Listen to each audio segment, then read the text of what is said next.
कैसे हो मेरे कछुओं? कंफ्यूजन ही कंफ्यूजन है या कोई सॉल्यूशन भी मिला है? चलिए आपके कुछ कंफ्यूजन को दूर करने की कोशिश करता हूं, कुछ सॉल्यूशन की बात करते हैं। जैसे कि आपको जानकारी है, कुछ दिन पहले ही राजस्थान सरकार ने 10वीं और 12वीं बोर्ड परीक्षा के परिणाम का जो फॉर्मूला है उसका प्रेस नोट जारी किया, जिसमें हमें मोटी मोटी जानकारी दी गई कि 10वीं और 12वीं बोर्ड परीक्षा का जो परिणाम है वो किस प्रकार से सरकार द्वारा यानी माध्यमिक शिक्षा बोर्ड द्वारा तैयार किया जाएगा, ये जानकारी दी। लेकिन आज हम बात कर रहे हैं आपके बहुत से कंफ्यूजन्स पर, और उससे पहले बात करते हैं सुप्रीम कोर्ट को लेकर। रिजल्ट के फॉर्मूले और रिजल्ट कब आना चाहिए, इसकी एक याचिका सुप्रीम कोर्ट में चल रही थी, और बृहस्पतिवार को सुप्रीम कोर्ट ने एक आदेश दिया है सीबीएसई के साथ साथ स्टेट बोर्ड को भी। चलिए पहले हम उसको जान लेते हैं क्या कहा है सुप्रीम कोर्ट ने 12वीं बोर्ड परीक्षा को लेकर, विशेषकर 12वीं बोर्ड परीक्षा को लेकर। सुप्रीम कोर्ट ने गुरुवार के सभी राज्य बोर्ड्स को 10 दिनों के भीतर, गौर करते रहिएगा, 10 दिन के भीतर 12वीं कक्षा के लिए मूल्यांकन योजना अधिसूचित कर 31 जुलाई तक परिणाम जारी करने के आदेश दिए हैं। ये पहली बात है। हम दो बात करेंगे सुप्रीम कोर्ट की। एक तो कह दिया कि 10 दिनों के भीतर अधिसूचना जारी करेंगे। अब आप ये समझेंगे भी ये क्या पंगा आ गया। इसका मतलब है अभी सरकार ने सिर्फ प्रेस नोट जारी किया है जिसमें मोटी मोटी जानकारी दी गई है। अंदर जाकर भी 10वीं के जो कह दिया भी 40% या 45% जो नंबर जुड़ेंगे भी, क्या ऑल ओवर नंबर जुड़ेंगे या सब्जेक्ट, कोई विशेष सब्जेक्ट को लेकर या टॉप सब्जेक्ट को लेकर आपका क्या मानस है, ये जानकारी भी अब बतानी होगी। सीधी सी सिंपल भाषा में अगर बात करूं तो बोर्ड द्वारा, माध्यमिक शिक्षा बोर्ड राजस्थान अजमेर द्वारा एक नोटिफिकेशन जारी किया जाएगा जिसमें रिजल्ट को लेकर सारी बारीकियां हैं वो बतानी होगी। इसका टाइम दिया है सुप्रीम कोर्ट ने स्टेट बोर्ड को और सीबीएसई को 10 दिन का, भी क्लियर कीजिए। दूसरी बात सुप्रीम कोर्ट ने कहा है भी स्टेट बोर्ड्स को लेकर, क्योंकि वहां यह कहा जा रहा था सुप्रीम कोर्ट में जो याचिका लगी थी भी कि सभी का, यानी चाहे सीबीएसई हो चाहे स्टेट बोर्ड हो, सभी का परिणाम जारी करने का तरीका सेम होना चाहिए। लेकिन सुप्रीम कोर्ट ने यहां हस्तक्षेप करने से मना कर दिया। उन्होंने ये कहा भी प्रत्येक स्टेट बोर्ड का जो बोर्ड है वो अपने आप में ऑटोनोमस है, स्वायत्त है और अलग है, यानी उसको स्वतंत्रता है। वो अपने विषय विशेषज्ञों के अनुसार, एक्सपर्ट के अनुसार है, वो इसका फॉर्मूला है वो तैयार कर सकते हैं। सुप्रीम कोर्ट ने कहा इस फॉर्मूले को लेकर मैं कुछ भी नहीं कहूंगा, लेकिन डेडलाइन दे दी। रिजल्ट तैयार करने की जो तारीख दी है सीबीएसई को और स्टेट बोर्ड को सुप्रीम कोर्ट ने, वो है 31 जुलाई। तो अब ऐसा लग रहा है कि जब सुप्रीम कोर्ट ने आदेश दिया है तो आपका परिणाम 31 जुलाई तक घोषित हो जाएगा। लेकिन उस परिणाम से पहले जो मेन बिंदु है वो है नोटिफिकेशन। भी बोर्ड नोटिफिकेशन जारी करके ये क्लियर कर दे भी किस किस प्रकार से जो 40 या 45-20 जो भी रेशो उन्होंने बताया है, फॉर्मूला जो बताया है, वो किस प्रकार से लागू होगा। तो इसलिए ये एक अच्छी खबर है भी आपका परिणाम जल्दी जारी होगा और जल्द ही नोटिफिकेशन आएगा। अभी सिर्फ प्रेस नोट आया है, यानी अखबार, टीवी, पत्रिकाओं के माध्यम से सिर्फ एक सूचना प्रेषित की गई है भी हमारा इस प्रकार का इरादा है। लेकिन सही कौन सा माना जाएगा, वो जो कि नोटिफिकेशन में लिखा हुआ होगा। अब ये दो बात क्लियर हो गई आपके। उसके बाद आपके बहुत से मुझे जो कमेंट आए हुए हैं पहले, मैं उनको ले लेता हूं और हो सकता है आपके कंफ्यूजन कुछ दूर हो जाए। पहला प्रश्न ले रहा हूं भी, कुछ बच्चों ने लिखा है कि फॉर्मूले के आधार पर एक एग्जाम्पल आप दे दीजिए, यानी परसेंटेज निकालने का सर एक वीडियो बना दीजिए। देखिएगा जो फॉर्मूला प्रेस नोट में दिया गया था लगभग वही चीज रहनी है, उसके आधार पर मैं वीडियो आपको बना के बता सकता था भी हाँ इस प्रकार से ये होगा, लेकिन मैंने नहीं बताया। क्यों नहीं बताया? क्योंकि मैं चाहता हूं पहले नोटिफिकेशन आए, नोटिफिकेशन के अंदर सारी बातें क्लियर होगी, और जिस दिन बोर्ड का नोटिफिकेशन आएगा 100% मैं आपको उस फॉर्मूले के आधार पर एग्जाम्पल के माध्यम से एक वीडियो द्वारा समझा दूंगा भी आपको एक मोटा मोटा आइडिया हो जाएगा भी आपके परसेंटेज हैं वो किस प्रकार से रहने वाले हैं। फिर दूसरा एक इंपॉर्टेंट क्वेश्चन है, ये बड़ा अच्छे से समझ लीजिएगा, और विशेषकर प्राइवेट स्कूल के बच्चे, प्राइवेट स्कूल के बच्चों ने ये कहा भी हम तो प्राइवेट स्कूल के स्टूडेंट हैं, क्या हमारा बोर्ड एग्जाम होगा। वो कंफ्यूज हो गए इस बात को लेके, जब हमने या प्रेस नोट में जो बात लिखी थी भी प्राइवेट स्टूडेंट्स के एग्जाम लिए जाएंगे जब कोविड की परिस्थितियां सामान्य हो जाएगी। पहले तो प्राइवेट स्टूडेंट्स के एग्जाम लिए जाएंगे, इस शब्द को क्लियर कर ले आप। प्राइवेट स्टूडेंट्स का मतलब ये नहीं होता भी आप प्राइवेट स्कूल के स्टूडेंट हो, प्राइवेट स्कूल की बात नहीं हो रही। प्राइवेट वो स्टूडेंट जिन्होंने अपना बोर्ड का जो परीक्षा फॉर्म है वो रेगुलर स्टूडेंट के हिसाब से नहीं भर के प्राइवेट स्टूडेंट के हिसाब से भरा है, मतलब भी वो स्कूल में नियमित यानी रेगुलर नहीं आ सकते, वो अपना कोई काम धंधा करते हैं लेकिन वो 10वीं और 12वीं बोर्ड परीक्षा देना चाहते हैं, तो वो होते हैं प्राइवेट स्टूडेंट। आप चाहे सरकारी स्कूल में पढ़ रहे हो, आप प्राइवेट स्कूल में, अगर आप रेगुलर स्टूडेंट के रूप में हो यानी आपने किसी प्राइवेट या सरकारी स्कूल में एडमिशन ले रखा है तो आप रेगुलर स्टूडेंट हो, प्राइवेट नहीं हो। तो आपका जो स्कूल के माध्यम से जो बोर्ड का फॉर्म भरा गया है स्कूल के माध्यम से, वो रेगुलर स्टूडेंट के रूप में है। प्राइवेट स्टूडेंट है वो किसी नोडल स्कूल के माध्यम से भरते हैं लेकिन वो कोई काम धंधा करते हैं। अब आपके एक कंफ्यूजन और हो सकता है, सर मैं तो स्कूल गया ही नहीं था तो क्या मैं प्राइवेट हूं। इसका मतलब ये भी नहीं है, क्योंकि कोविड के दौरान स्टूडेंट्स को ये छूट थी भी वो स्कूल आना चाहें, यानी उनके पेरेंट्स अगर परमिशन देते हैं तो वो आ सकते हैं, वरना नहीं आई। तो अब अगर आप उस परिस्थिति के कारण आपका एडमिशन तो उस स्कूल में है, फॉर्म भी आपने उस स्कूल के माध्यम से भरा है, लेकिन किन्हीं कारणों से आप स्कूल नहीं गए तो आप रेगुलर स्टूडेंट ही माने जाएंगे, आप प्राइवेट स्टूडेंट नहीं हैं। इस बात को क्लियर कर लें, ये बड़ा कंफ्यूजन है भी हम तो प्राइवेट स्कूल की बात नहीं हो रही, स्कूल चाहे प्राइवेट हो सरकारी हो उससे कोई फर्क नहीं है। और उसके बाद प्रैक्टिकल सब्जेक्ट वाले स्टूडेंट्स को लेकर समस्या है भी, लगभग 60% स्कूल के अंदर प्रैक्टिकल हो गए थे, उनकी कॉपियां जम चुकी थी, नंबर जा चुके हैं बोर्ड को, लेकिन 40% स्कूल के सिचुएशन ये है भी कोविड परिस्थिति के कारण लॉकडाउन लग गया था और प्रैक्टिकल नहीं हो पाई।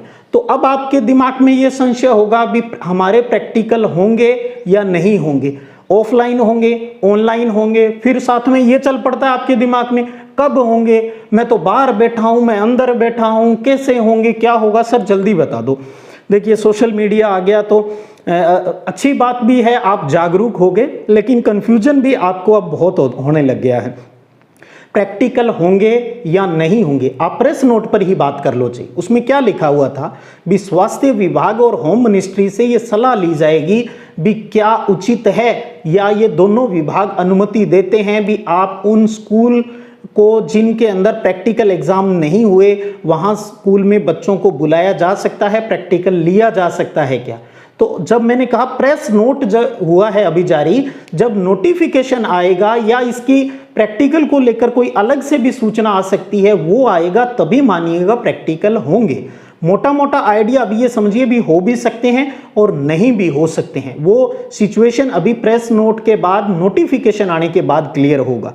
लेकिन अगर आपको कोई फिर भी संशय है तो आप ये मान लीजिए जिन स्कूलों में नहीं हुआ प्रैक्टिकल उनके होने की पूरी संभावनाएं हैं, क्योंकि राजस्थान में कोविड को लेकर परिस्थितियां काफ़ी हद तक कंट्रोल में आ चुकी है, और जिन स्कूल में प्रैक्टिकल हो गए हैं उनके दोबारा एग्जाम है वो नहीं होंगे।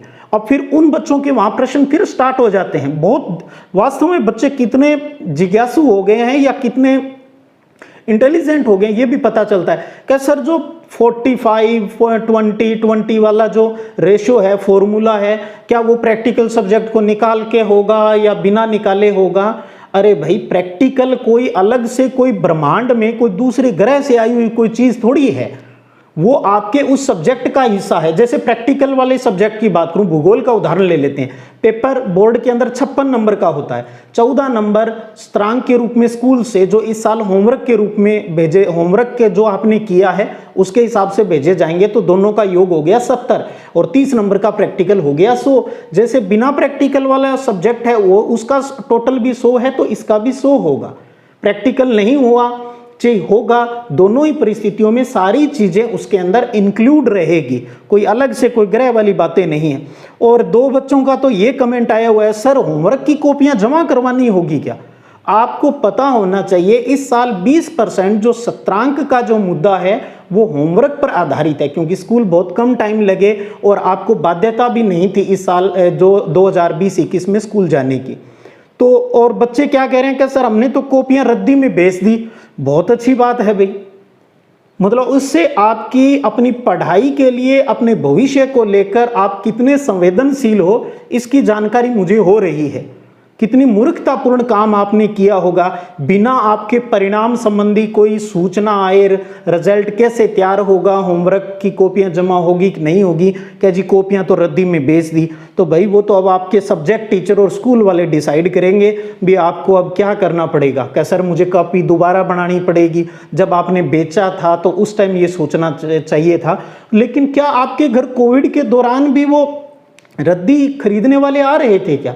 यहां पर भी एक क्वेश्चन मार्क लगता है भी, जब लॉकडाउन था और इस प्रकार की कोई छूट नहीं थी फिर भी आपने बेच दी, या खाली सिर्फ ऐसे बात की है? चलो जैसी आपकी सिचुएशन है आपके स्कूल वाले डिसाइड करेंगे इस चीज को लेकर। उसके बाद क्वेश्चन है कि सर रिजल्ट कौन बनाएगा? स्कूल वाले बनाएंगे क्या रिजल्ट? देखिएगा आप उस फॉर्मूले को अगर याद हो +2 का 40-20-20-20 ये 100% हो गए सारा। उसमें से जो 20-20 लास्ट के जो 40% है उनका अलग अलग माध्यम से आपके मार्क्स हैं वो स्कूल की तरफ से भेजे जाएंगे। आपने पूरे साल भर स्टडी कैसे की इसके आधार पर 20% जुड़ेंगे और 20% होमवर्क के हिसाब से। स्कूल वालों का सिर्फ इतना ही काम है 40% का सही तरीके से आपकी सूचना बोर्ड को देना भी आप कितने योग्य सक्षम हैं, उसमें 40% में कितने मार्क्स है वो आपके आने चाहिए। 60% है वो आपकी जो 10th की मार्कशीट के आधार पर, चाहे वो ऑल ओवर नंबर के आधार पर या किसी टॉप 3 सब्जेक्ट के जिनमें आपके ज्यादा नंबर है उसके हिसाब से हो। संभावना ये लग रही है भी टॉप जो 3 सब्जेक्ट के मार्क्स होंगे उसके हिसाब से नंबर जुड़ेंगे उससे, ताकि स्टूडेंट को कुछ फायदा हो जाए। और 11वीं के नंबर भी बोर्ड के पास है क्योंकि ऑनलाइन होता है सारा काम, तो वो काम बोर्ड का है। स्कूल से 40% का रेशो उनके पास आ जाएगा, 10वीं और 11वीं का 60% का रेशो उनके पास ऑलरेडी है। दोनों को मिला के माध्यमिक शिक्षा बोर्ड है वो ही आपका परिणाम तैयार है वो करेगा। कुछ बच्चे आजकल बड़ा हंसी मजाक करते हुए हैं, बोर्ड ने हमारी पेपर नहीं लिए, फीस हमारी वापिस कर दो। ठीक है, आप अपनी बात कह सकते हो, लेकिन बोर्ड आपका परिणाम तैयार करेगा, आपकी मार्कशीट देगा, प्रमाण पत्र आपको देगा। चलो उसके बाद बात करें कि किसी बच्चे ने कहा सर सब्जेक्ट गलत भर दिए हैं बोर्ड में। तो भाई अगर आपके सब्जेक्ट गलत भर दिए गए हैं तो आज आपको पता चला, बड़े दुख की बात है। जब बोर्ड का फॉर्म भरा जाता है उसका प्रिंट आउट निकलता है और उसके बाद बोर्ड द्वारा एक बार फिर उसकी सूचना दी जाती है, बच्चों को अवगत करवाया जाता है, सब्जेक्ट टीचर भी उस पर गौर करता है। फिर भी चलो मिस्टेक रह गई तो आप अपने स्कूल से संपर्क करें और स्कूल के माध्यम से आपको बोर्ड से संपर्क करना चाहिए। संभावना रहती है, सिर्फ संभावना है भी बोर्ड है वो बच्चे के हित में कोई डिसीजन लेगा, तो आपको ये स्कूल के माध्यम से बोर्ड से संपर्क है वो करना चाहिए। और फॉर्म रेगुलर हैं और स्कूल नहीं गया, वो बात मैंने आपको पहले बता दी भी। आपने रेगुलर स्टूडेंट के रूप में फॉर्म भरा है लेकिन आप स्कूल कभी एक दिन भी नहीं गए और हो सकता है आपने होमवर्क भी नहीं किया हो। जब आप स्कूल नहीं गए और आपने होमवर्क भी नहीं किया तो 40% में अब आपका क्या होगा वो तो आपका स्कूल जाने। और फॉर्म रेगुलर है तो आप रेगुलर स्टूडेंट ही माने जाएंगे, आपको प्राइवेट स्टूडेंट की तरह बाद में एग्जाम है वो नहीं देना होगा। और उसके बाद एक प्रश्न और ले लेता हूं कि मार्कशीट में अंक मिलेंगे या उसमें ग्रेड लिखकर प्रमोट लिखा हुआ होगा। आपको बता दूं मार्कशीट में आपके जो 40-20-20-20% का जो पूरा रेशो है सब्जेक्ट के अकॉर्डिंग वो उसके अंदर दर्ज रहेगा, यानी अंक मिलेंगे उसके अंदर और नीचे परसेंटेज भी होगी। समझ लीजिएगा, जिस प्रकार पहले की मार्कशीटें तैयार होती रही है उसी तरीके से आपकी अंक तालिकाएं हैं वो तैयार हैं वो होगी। तो इसमें कोई आप विशेष ज़्यादा टेंशन नहीं रखें। मैंने ज़्यादा जो अच्छे प्रश्न लगे या जो वास्तव में आपके लिए कन्फ्यूजन वाले थे उनका सॉल्यूशन आपको देने की कोशिश की है। फिर भी आपकी फिर और क्यूरीज है तो आप अभी कमेंट बॉक्स में डाल दीजिएगा, ताकि मैं आगे जब भी कोई और सूचना आती है आप तक वो सूचना पहुंचाऊंगा, ताकि उस टाइम उन प्रश्नों का जो आपका कन्फ्यूजन है वो भी मैं दूर कर दूंगा।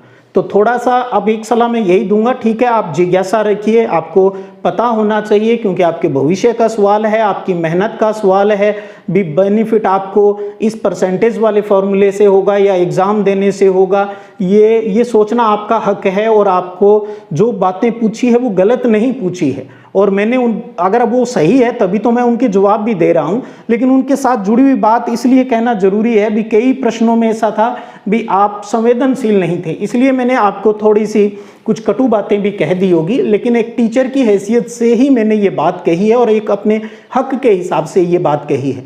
तो आप थोड़े बहुत जिज्ञासा रखिए, लेकिन मैं आपको यही सलाह दूं, आप जो भी अपनी आगे की फ्यूचर प्लानिंग कीजिए, आपके कॉलेज के बारे में, बीएसटीसी, पीटीटी, जो भी आप आगे कोर्सेज करना चाहते हो, पूरी सच्ची श्रद्धा और मेहनत के साथ उस अपनी प्रक्रिया को आगे जारी रखें, ठीक है। नॉर्मली जो भी कोई बात आती है मैं आपको प्रोवाइड करवाऊंगा। मैं इस तरीके से कोई वीडियो नहीं बनाता, कोई इस प्रकार से कोई विश्वसनीय न्यूज़ नहीं आती और मैं आ जाऊं यहाँ पर यूट्यूब के ऊपर भी, हाँ मुझे भी कुछ व्यूज़ और कोई सब्सक्राइबर मिल जाए और मैं आपको अजीबो गरीब तरीके से कोई न्यूज़ आपके सामने प्रस्तुत करूं, ऐसा मेरा कभी भी कोई उद्देश्य नहीं रहा है। आप सब बच्चों को पता है, जो ऑथेंटिक बात होगी, जो उचित लगेगा, सिर्फ वही जानकारी मैं देने के लिए यहाँ उपलब्ध रहूँगा। और अगर कोई जानकारी नहीं दे रहा जो वास्तव में आपके लिए होनी चाहिए, आपको जो लगता है, तो इसका मतलब ये समझिएगा भी उस न्यूज़ में हो सकता है अभी तक विश्वसनीयता नहीं हो। विश्वसनीयता आने के बाद ही मैं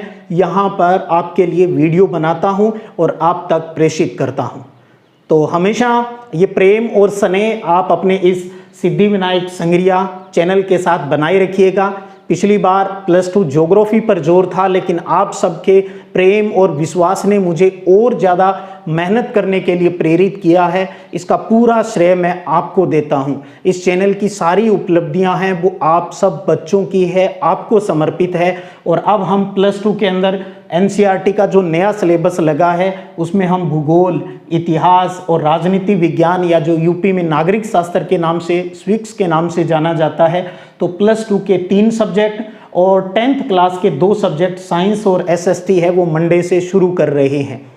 तो ये सब आपकी बदौलत हो पाया है और आपका साथ मैं हमेशा चाहूँगा। तो इस सूचना को भी आप आगे फॉरवर्ड कीजिएगा, सूचना दीजिएगा। प्रेम और स्नेह हमेशा चाहूँगा। धन्यवाद। जय हिंद, जय भारत।